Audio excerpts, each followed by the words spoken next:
Cara, a gente hoje veio falar um tópico muito massa, tá? O que eu falaria pra mim mesmo quando eu comecei a mestrar com a experiência que eu tenho hoje? O quê?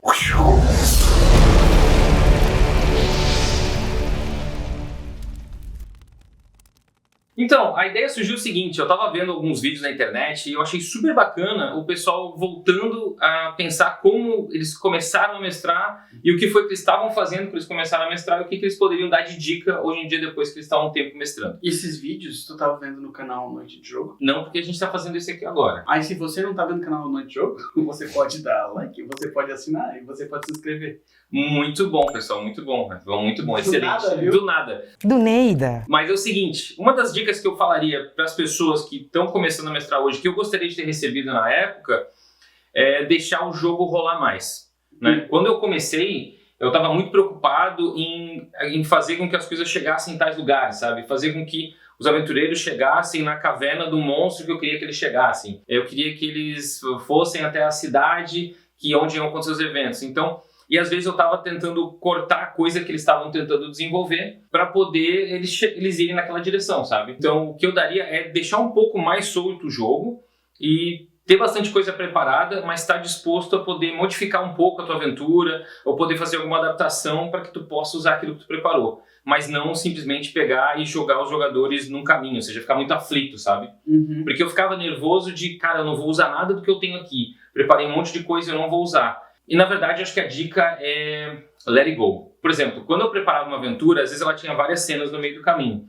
E tinha cenas que eu praticamente tinha que largar a mão, porque os jogadores não iam fazer naquela cena, iam improvisar alguma outra coisa, e depois as cenas iam continuar como eu imaginava que iam ser. Então aquela cena super bacana que eu fiz com bastante carinho, que tinha uma interação legal, tinha um combate, larguei mão, porque ela vai ser mais interessante pra aventura, porque a galera tá indo no caminho que eles querem ir. Eu concordo em partes. Eu só daria um adendo aqui. Não necessariamente largue mão, né? Eu acho que tudo que tu não usou, os jogadores não sabem. Eles não sabem que tu não usou. Então tu pode simplesmente só relocar, né? Se tu preparou uma cena super legal e aquele dia não foi pra isso, tenho certeza que tu não precisa jogar ela fora. Ela pode voltar mais pra frente na campanha, em outro lugar, tu vai achar outra coisa pra colocar. A preparação do mestre, tu vai estar criando coisas, nem sempre vai usar tudo, né? Exatamente, tu vai levar todos os teus brinquedos pro playground e hoje quem vai escolher quem vai jogar são eles, são os jogadores. Ele tem toda a razão. Mas tu não precisa descartar os brinquedos que não foram jogados. Tu pode guardar eles para uma outra ocasião, né, que pode vir a aparecer. Então essas coisas não vão fora. Perfeito. Uma dica que eu daria, uma coisa que eu vejo muito comum, e é até contraintuitivo, né? A gente sempre fala, se você vai semestrar, se prepare. Mas o que eu diria é não se prepare demais. Porque o que acontece é que muitas vezes a gente alinha muita coisa, alinha muito lore, muita história, né? Eu acho que teve até um jogo que a gente foi jogar junto, que era Waterdeep, talvez. Em Waterdeep. E aí tava explicando a questão das estátuas. Eu tava explicando. E aí depois eu fui conversar contigo, cara, mas essas estátuas não vão aparecer na história de jeito nenhum, né? Então, tipo, são 5, 10 minutos de explicação ali pros jogadores que não vão vir pra narrativa. Então, elas precisam estar na mesa, elas precisam estar na história, porque quando eu escuto o mestre falando isso, eu tô pensando, talvez tenha tem alguma coisa ali, vou ter que criar uma estátua, né? Mas não, o que tu tava querendo era pintar um cenário mais rico, né? Eu, como mestre, hoje eu tô mais cuidado. Eu prefiro contando o cenário em vez de numa intro.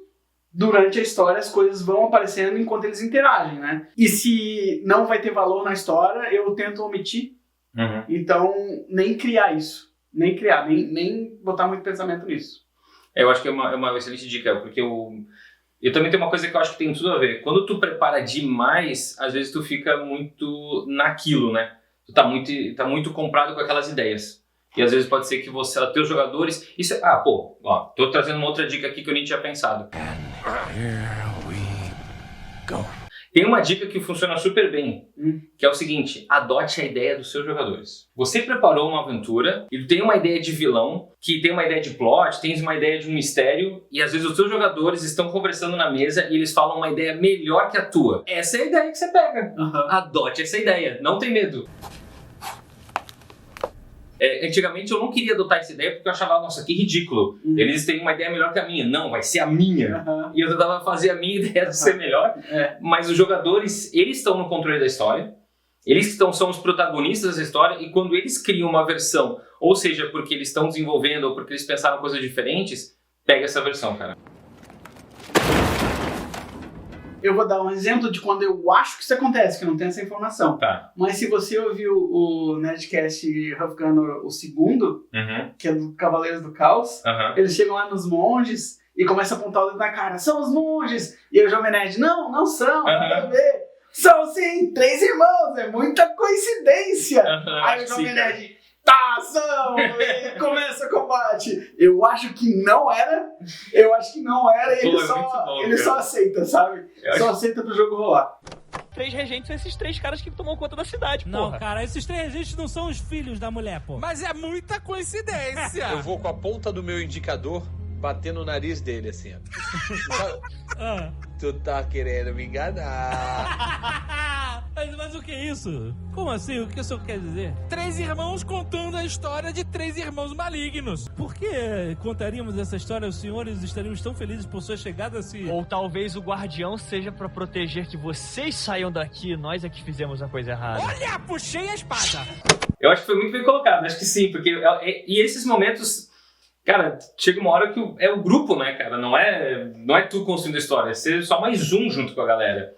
Então, nossa, funciona muito bem, cara. Você aceita. Outra coisa, assim, ainda nessa mesma vertente, nada mais importante do conversar com os seus jogadores sobre o personagem deles antes do jogo. Porque eles vão dizer o que eles querem, o que eles estão esperando. Uma vez aconteceu eu fui jogar, eu não sei, aquela aventura pronta que tu começa preso nos Drows. Eu acho que é do Tiamat, a rainha da...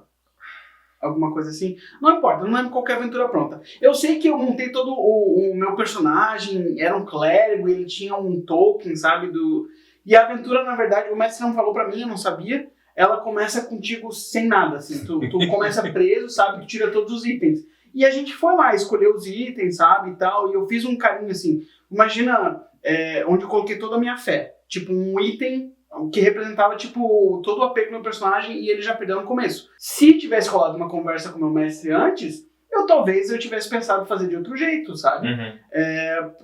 Mas aquilo meio que... Eu tive que refazer meu personagem, os objetivos dele durante o jogo, porque foi estripado ali. Isso aí é um caso meio extremo, mas sempre que você puder, converse com seus jogadores para entender o que eles querem, qual é o objetivo deles, quais são as intenções deles, se ele quer ser o melhor espadachim, o melhor mago do mundo, sabe? Coloque plots que levam o jogador nessa direção. Vai deixar eles mais entusiasmados, né? Quando eles verem que o que eles pensaram tá ao alcance deles, do que tu fazer uma história completamente sem entender o que eles estão buscando nessa mesa, né? Cara, eu acho perfeito. E com isso eu vou pegar esse teu gancho para uma outra dica, que é realinhar. Ou seja, você... Quando você começou a jogar, às vezes tu tava com o teu personagem, tu fez o teu personagem de uma forma e tu queria jogar ele assim, mas à medida que você vai jogando é que tu vai descobrindo como é que ele é mesmo, né? Então às vezes pegou uma habilidade lá no começo que você achou que ia ser super engraçado, super legal, e você fez ele de uma forma, você montou ele de um jeito, mas à medida que você joga, ele vai mudando e ele vai virando o teu personagem, você vai entendendo como você quer jogar com ele. E esse caso de realinhar, eu quero dizer o seguinte, é interessante você conversar várias vezes para você entender como esse personagem está indo e para onde você quer levar ele. Mas não só isso, mas também deixar o jogador, se ele quiser mudar alguma coisa da ficha dele, que está no passado, que ele não está mais usando, que faz sentido ele mudar, ele quer mudar um talento, se for D&D no caso. Eu acho super interessante porque, para mim, o principal é as pessoas estarem felizes com seus personagens. Então eu acho super importante você poder ter exatamente aquele personagem que você queria. É uma oportunidade de tu criar um motivo para isso, né? O cara quer trocar uma habilidade, às vezes ele acha um mestre, às vezes ele acha um item mágico, às vezes tu dá uma razão para isso dentro da história, vai ser até mais memorável. E com isso... Não? Eu já ia puxar o final aqui. A última dica, pra mim, é a mais importante. A primeira coisa que eu teria dito quando eu queria mestrar, eu demorei pra começar a mestrar. Não tenha medo. Não tenha medo. Tem muita gente, eu acho que mestrar pode ser intimidador, né? E não é tão difícil quanto parece, e é super divertido. E se você tá na dúvida, porque parece ser muita coisa, muito trabalho, dá uma chance. Eu tenho certeza que você vai gostar. Cara, que dica linda, cara. Muito bacana. Viu? Agora pra terminar. É isso aí. Valeu, pessoal. Até mais, gente.